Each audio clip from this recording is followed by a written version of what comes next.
pandai juga tuan-tuan. Itu bukan namanya tadawuf, itu namanya tadris. Tadris ni apa ni tuan-tuan? Tadris ni mengajar. Kalau mengajar orang tak pandai, kita nak marah boleh. Tapi kalau kita saling belajar, Allah belajar, saya pun belajar. Maka pada ketika itu sama-sama lah. Macam kita dengan kelas, dalam kelas dengan kawan-kawan. Ada kawan boleh marah kita bila mana kita tanya soalan pada dia. Aku tak tahu nak buat ni. Okey, dia kita tolong. Itu sifat saling belajar. Tapi kalau cikgu mengajar kita, dia mungkin boleh tegur kita dengan bahasa yang lebih keras.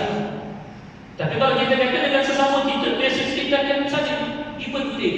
Di sini awak bagus, di situ saya bagus. Di sini awak lemah, di sini saya lemah.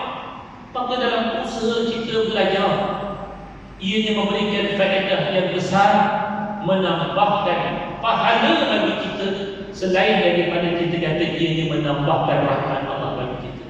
Kan Allah dah sebut, Ustaz, saya ni dapat rahmat macam mana? Saya dengar dia baca salah dia. Yang dia baca salah itu dia. Awak yang dengar bacaan dia mendapat juga rahmat macam mana? Kan disebutkan dalam firman Allah pada surah An-Nahl, Allah menyatakan, wa idza quri'a al-Qur'an fastami'u lahu wa ansitu la'allakum turhamun.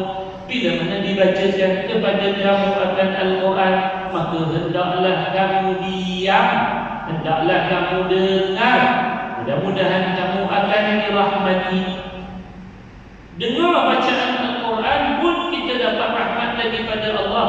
Apatah lagi kalau kita membantu mereka yang melakukan kesalahan-kesalahan dalam bacaan dengan memperbetulkan bacaan mereka, bukan dengan caranya meningkah kesalahan tersebut, tetapi membimbing mereka agar mereka tahu bahawasanya inilah cara bacaan yang sebenar.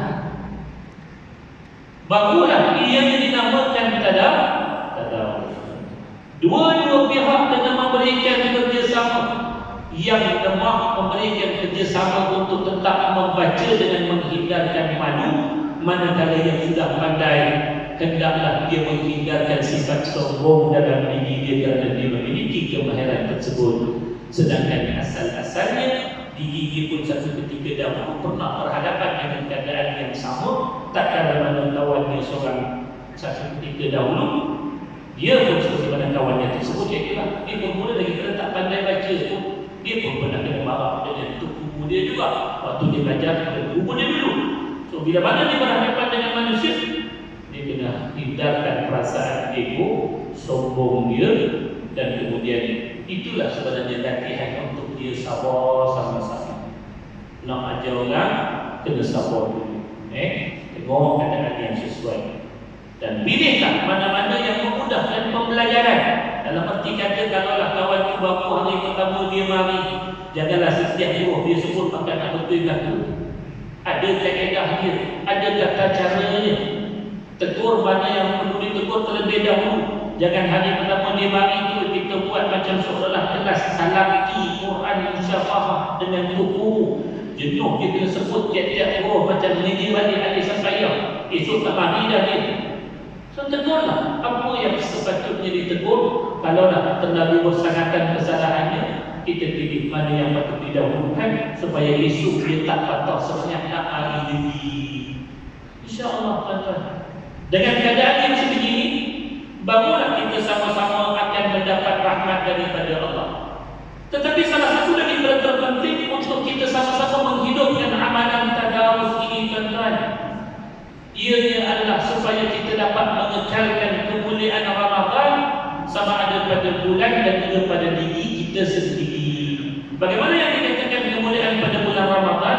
Kemuliaan pada bulan Ramadan itu ialah pada amalan Al-Quran yang sememangnya telah pun menjadi tradisi mereka-mereka yang saleh sebelum daripada kita, bermula daripada para anbiya, bermula daripada Nabi kita sallallahu alaihi wasallam, sehinggalah kepada generasi yang kemudian daripadanya, zaman kita dah masuknya. Kemuliaan untuk diri apa dia?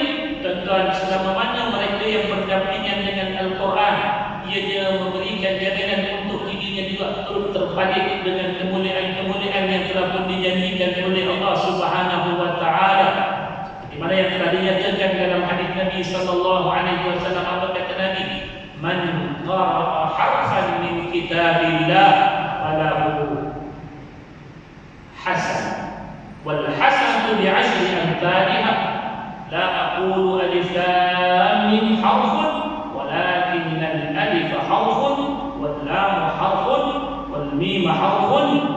Jadi kata siapa-siapa yang baca Al-Quran daripada kitab Allah Subhanahu wa taala ini, dia ambil ayat-ayatnya lalu bagi mereka itu setiap daripada hurufnya itu adanya satu kebaikan buat diri dia, dan satu kebaikan itu dihitung kira dengan banyak mana 10 markah untuk diri, 10 darjat yang dikurniakan oleh Allah untuk diri dia.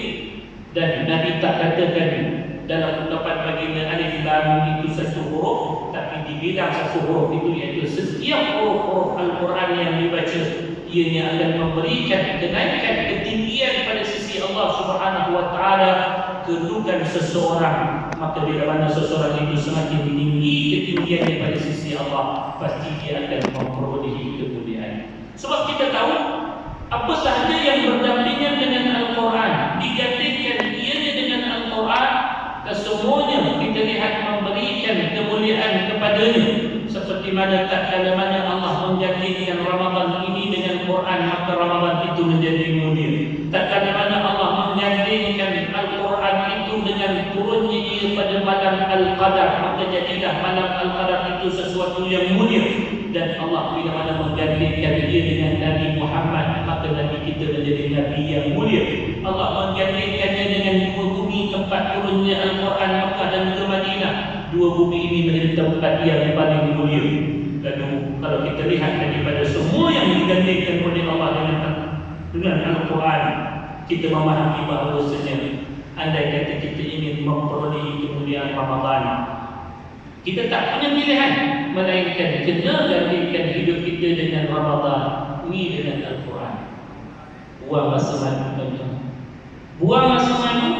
Jadikanlah Ramadan ini untuk kita nak hidup dekat dengan Al-Quran. Bila mana seorang itu hidup dekat dengan Al-Quran, disebutkan bagi dirinya dalam kalimah Arab sahib. Bahasa saya punya sahabat. Apa yang dimaksudkan dengan sahabat? Kalimah sahabat dalam bahasa Arab bermaksud sesuatu yang berdampingan. Orang yang bersahabat adalah orang yang saling berdampingan antara satu sama lain.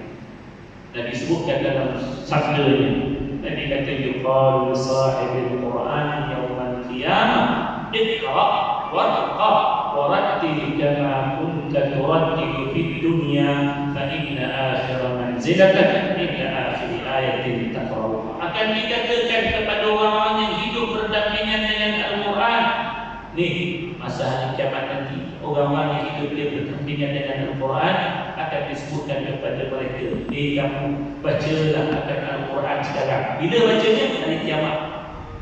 Baca Quran ni antara ibadah yang kita dapat perpanjangkan pada hari kiamat. Amal-amal yang lain sembahyang dah tak ada pada hari kiamat, puasa dah tak ada. Tapi siapa yang nak baca Quran, dekat hari kiamat dia akan diberikan izin, maka dia disuruh baca. Bila mana dia baca, dititahkan kepada dia dengan bacaan kamu itu naiklah kepada puncak-puncak ketinggian di syurga yang kamu tahu lagi tinggi kamu naik lagi hebat dan balasan yang kamu akan terima. Di sepanjang perjalanan kita naik ke syurga kita tu, Allah kata teruskanlah mengalurkan bacaan Al-Quran kamu, maka sesungguhnya tempat yang kamu akan berhenti, syurga kamu itu akan ditentukan menerusi jalan mana? Syurga kita akan ditentukan pada akhir ayat yang kita baca masa di dunia. Maksudnya lagi banyak kita baca Quran, lagi tinggi kedudukan kita dari sisi Allah di akhirat ke. Justru tuan-tuan, dalam peringatan yang kita sampaikan ini, bacalah akan Al-Quran dalam hitungan yang banyak. Antara isu yang kedua yang timbul, ada kedengaran di sebahagian daripada masyarakat kita yang berkata, dah tuan-tuan ulun sangat nak khatam bulan Ramadan ini. Perlu ke tidak nak khatam? Bukankah dilihat keperluan untuk Ramadan ini adalah untuk lebih memahami ayat-ayat? Maka dia kata tak penting pun tuan-tuan untuk khatam di bulan Ramadan. Sebaliknya perbanyakkanlah baca dalam keadaan kita berusaha untuk memahami setiap ayat-ayat. Adakah betul maknanya sedemikian rupa? Wallahu a'lam. Yang lebih tepatnya, Ramadan ini sebenarnya disunnahkan bagi kita untuk khatam, seperti mana Nabi sallallahu alaihi wasallam yang disampaikan riwayatnya kepada kita tadi, menjadikan tiap-tiap tahun daripada kehidupan baginda, di mana baginda bertadarus dengan Jibril alaihi salam, baginda menghatamkan bacaan Al-Quran sekurang-kurangnya sekali bagi hayat baginda dan 2 kali bagi akhir hayat baginda. Kalaulah dia bukan merupakan satu sunnah, kenapa dia diulang-ulang saban tahun dengan perbuatan yang sama, iaitulah menghatamkan Al-Quran di bulan Ramadan. Sedangkan pada bulan-bulan yang lain tidak disebutkan secara spesifik, Nabi menyebutkan atau melakukan yang sedemikian itu. Nampak tak? Habis itu masa bila nak faham? Jawapannya itu bukan masa di bulan Ramadan. Masa bulan yang lain, 11 bulan yang lain yang kita tu benar kuliah setiap bulan, tafsir setiap bulan, itulah masa untuk kita nak faham. Hasil daripada 11 bulan yang kita faham, bulan yang ke-11, yang ke-12, itulah bulan Ramadan, itulah kita bacalah Al-Quran untuk kita khatamkan, sebab ini yang merupakan sunnah Nabi kita sallallahu alaihi wasallam. Justru siapa yang berpandangan bahawa saya tak penting khatam di bulan Ramadan, sebaliknya yang lebih penting untuk dia faham, saya berbeza pendapat dengan beliau, kerana saya menyatakan bahawa antara mereka yang menunjukkan contoh teladannya selain daripada Nabi sallallahu alaihi wasallam, para imam yang besar, antaranya Imam Malik rahmatullahi alaih. Kita tahu Imam Malik bulan Ramadan beliau sampai minta izin daripada anak muridnya, boleh tak saya tutup kelas saja. Kenapa? Kelas dia adalah kelas hadis. Kelas hadis ini kita tahu adalah sesuatu yang menerangkan isi kandungan Al-Quran. Dia minta request, boleh tak saya tutup kelas saya? Pasal apa? Saya nak minta izin bagi boleh baca Quran. Kalau kefahaman itu lebih utama, maka pasti Imam Malik akan menutup kelas ini.